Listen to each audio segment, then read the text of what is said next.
Hey folks, thanks for joining me in another video. I'd like to start this video by saying Happy New Year to any and all that are watching this. This is just a few days into 2015 and I haven't made a video in a while. Been a couple months. Way behind, and I'm sorry about that.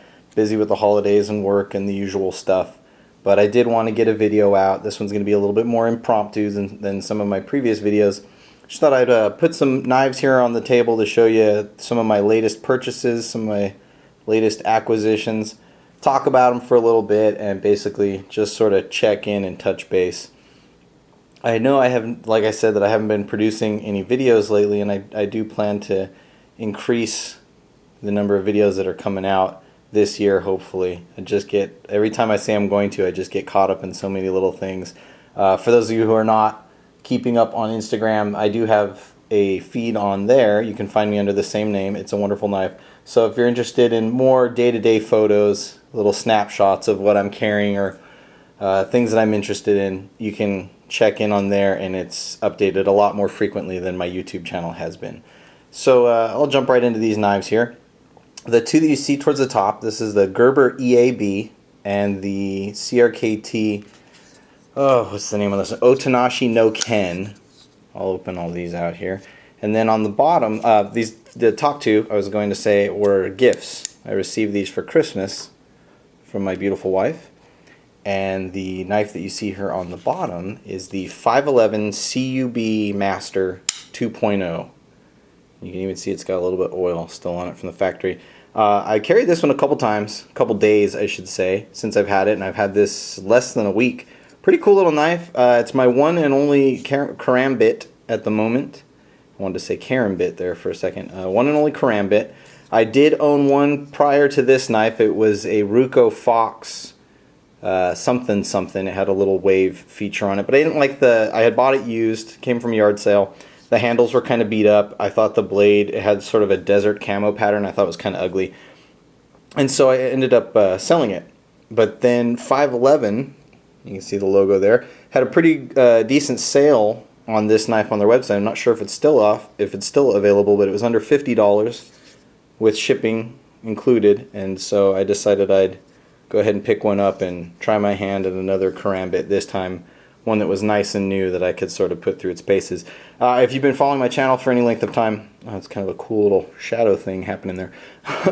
If you've been following my channel for any amount of time, you know that I do not carry my knives for self-defense purposes, and this knife is no different, although it is extraordinarily aggressive in its design, and obviously the karambit knife was built and conceived with fighting or combat in mind.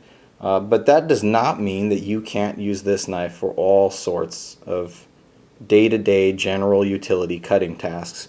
It's this really curved hawkbill blade, just like you might find on a Spyderco knife or some other common folding knives that have a really aggressive blade shape like that. The handle, you got this little ring at the end, which is pretty common with your karambit style blades. I think some of the fixed blades forego the ring. But typically you'll have a very positive grip to the handle, something that really locks your hand in place, and this one is no different. So this ring, when you're holding the knife, pretty much means that you're not going to lose it unless somehow you were, I don't know, if someone was to just sort of wrench the thing from your hand, but otherwise it's not going anywhere. If you're holding it conventionally this way, you would probably have your pinky running through that ring there, and you can also hold it inside. And that is obviously so that as you're fighting with the knife or doing some sort of hand-to-hand combat, you do not lose it during any sort of scuffle. So you would still typically, if you were just using this for utility, you would still put your pinky finger through there, just as I'm doing here. And I've cut a few packages with it. It's phenomenal for cutting through blister packs. If you have any packages, as you were opening your Christmas goodies this past year. And sometimes the standard knife with the curved belly that you'll see here with a more traditional belly like the CRKT might have a little bit of difficulty getting through some of these plastic packages, blister packs, that sort of thing. And this CUB Master, Cub Master, I don't know how they pronounce it, is phenomenal for just sort of ripping right through those packages. It's got a nice grip to it. I do like the way that my thumb rests at the back of the blade there. Nice big opening hole. It is a lock back or back lock design. Easy to open. Reasonably easy to disengage one hand. This is not a review, just showing you my new goodies. If someone were really interested, I might make a review on this in the future. Tip-up carry pocket clip, and that is reversible, which I'm only just now finding out as I'm flipping it over right now and paying attention to it. So if you are left-handed, you can move that clip over and carry that any way you'd like. And then the ring here, you can see actually juts out quite a bit. So when this is in your pocket, this whole ring is totally exposed. And it does look kind of funny. I'm not used to having, you know, this bizarre thing sticking out of my pocket beyond the end of my knife. But I didn't really find it that bothersome. And the kind of cool part about it is that with the ring there, you can pull the knife out really, really quickly. You just grip it that way, and or I guess you probably could even reach in and put your small finger through there, pull it out, and then open it. But it is a little wonky for me, something that I'm not quite used to. But an interesting design nonetheless, and this would not suit me well at my work, at my job, because this sort of blade is the exact opposite of what I need to use for my day-to-day, Monday through Friday work purposes. But on the weekend for something fun, different, and obviously aggressively designed, which is something that I kind of enjoy. Even though I don't plan on ever using my knives for self-defense or fighting, I do like those really modern, contemporary, aggressive sort of tactical designs. And this one definitely fits that bill. The handles are FRN, fiberglass reinforced nylon, I believe.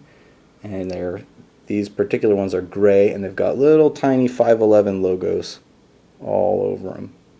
Which at first kind of bugged me. I'm kind of coming around to it. It's got these little dents kind of cut into the sides there. I don't know, it's just kind of cool. So that's enough about that little guy. If you want to hear more, if I get enough comments on it, I might put up a review later.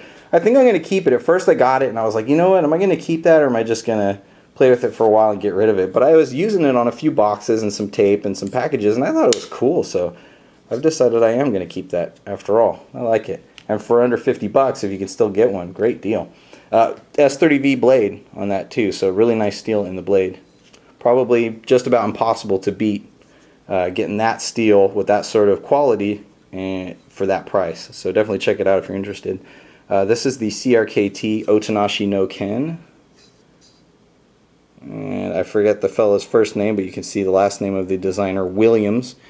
I'm not really up on the guy that designed this. I'm not really super familiar with him. I know that he has some terrific pedigree in not only knife design, but also in combat and martial arts training, all sorts of interesting stuff. Not something I really keep up with, but I do really like this traditional sort of samurai, I don't know, feudal Japan sort of design to this knife. Again, this is all stuff that I'm not really familiar with the history of the design, and I'm sure there are many, many videos out there that could educate you on those various aspects, but I just really like the design of this knife. I love this gentle curve. You know, you've got this little flat portion on the blade, and then it sort of barely, almost imperceptibly sweeps in a curve out towards the tip.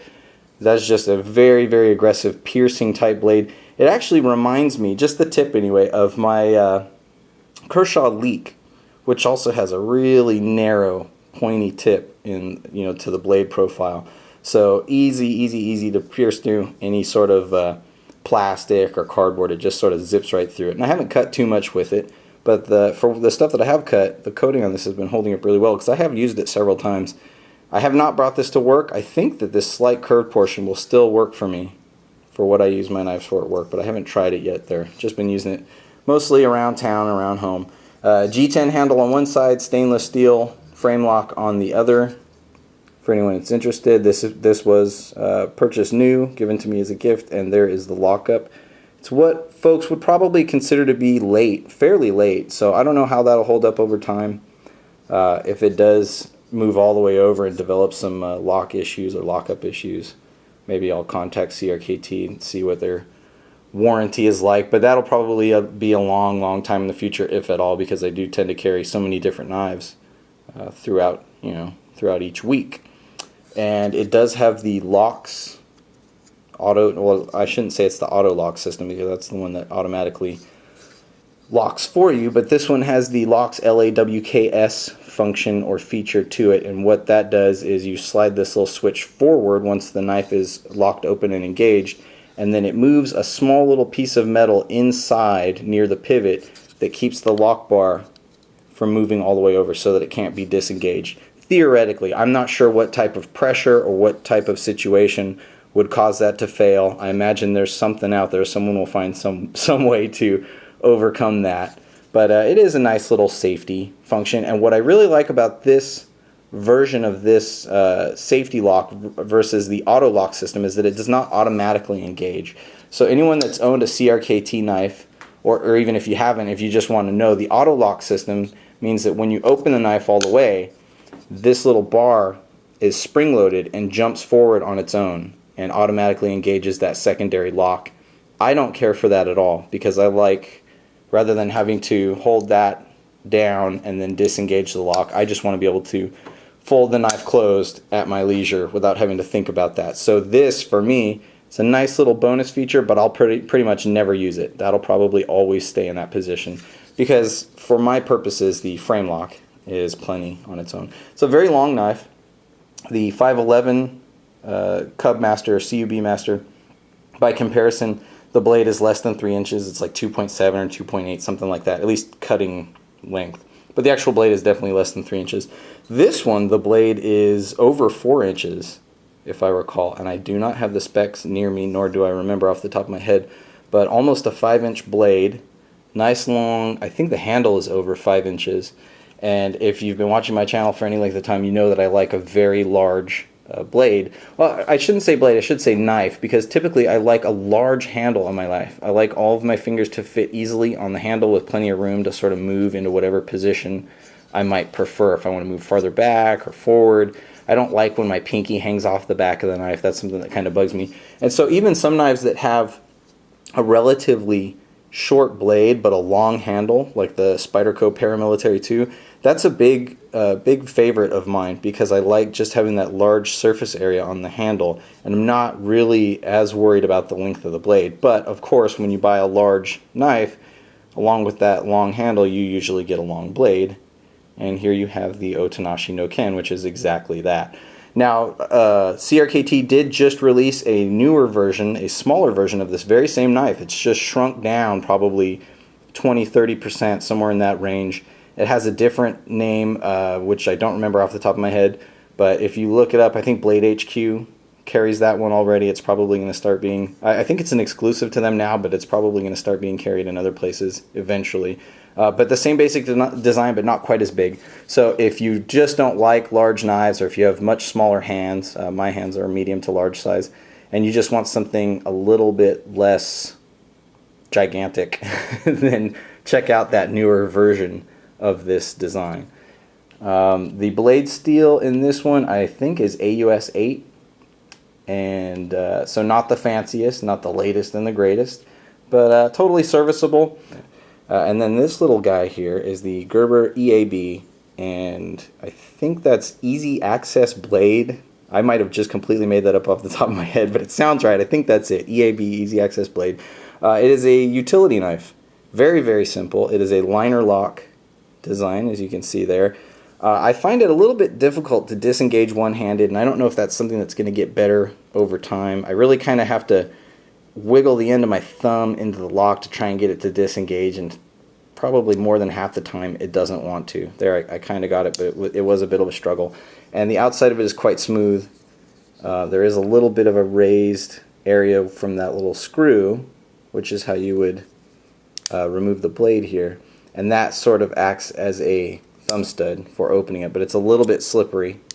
So anyone that buys one of these, exercise a little bit of caution before, as you're getting used to opening and closing the knife. But I really like this design. I've seen it on Instagram several times. I've seen it online. I've seen it in a few videos on YouTube. It's just a cool little, just a slick little utility knife. I like that it closes up into almost this nondescript sort of dog tag shape. It's very plain. It's very smooth. It's like a brushed steel finish on the outside. It's got a decent weight to it. It is all steel as far as I can tell, and it has this chunky clip. I don't really care for the large Gerber emblazoned brand name on there, but short of, you know, sanding it off or something, what are you gonna do? But it does work very well. It's tight but not too tight. It clips on just about anywhere. I've been clipping it to my back pocket just for fun and carrying it in addition to whatever knife I choose to whatever full-size folder I choose to carry that day. But if you were really just doing a lot of slicing tasks, if you work in retail or if you work in a warehouse or somewhere where you are cutting open a lot of boxes, dealing with a lot of tape, this knife would serve you very well. And it does have a replaceable blade, which is kind of nice. It's also reversible so that you can unscrew the blade, flip it around the other way, and then use the other fresh edge. And then once it's all used up, you can also sharpen it. You could strop it. But if you just want to swap it out with a standard utility blade, you can. And so that's pretty convenient. Small little grip. This one, you're not going to be able to get all your fingers on it. But if you move forward into sort of this sort of finger groove choil area there, you actually can. So that's pretty neat. That lets you move up, kind of control the edge a little bit better for finer tasks or sometimes when you might need a little bit more pressure. So very slim. Very light. I don't have the weight in front of me, but the compact size and the weight means that you really won't notice it when you carry this. It also makes a cool little money clip sort of knife. So if you have a tendency to carry cash and a little money clip as it is, you could use this probably without adding too much more weight or bulk. And then you'd also have an additional little blade on you. Pretty convenient. These run about 10 bucks.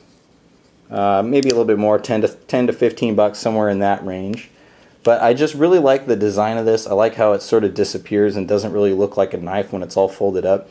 I just like cool gadgets, Sometimes you just like cool looking stuff. The CRKT, this will run you about $75 to $85 typically online. And the CU Beemaster 2.0 that I mentioned earlier, I think I said was under $50, but I think the original price was closer to $100. It might have been $99.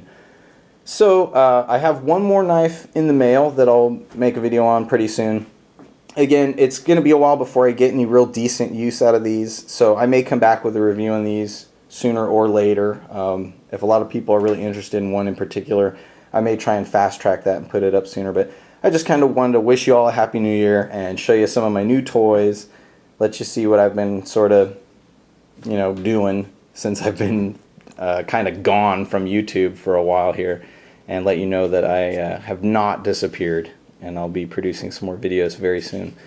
So that's pretty much it. Thanks very much for watching, and I do wish you all a very Happy New Year. I hope everyone had a wonderful holiday last month, whatever you were celebrating or not celebrating. I just hope that you are having a wonderful start to your winter.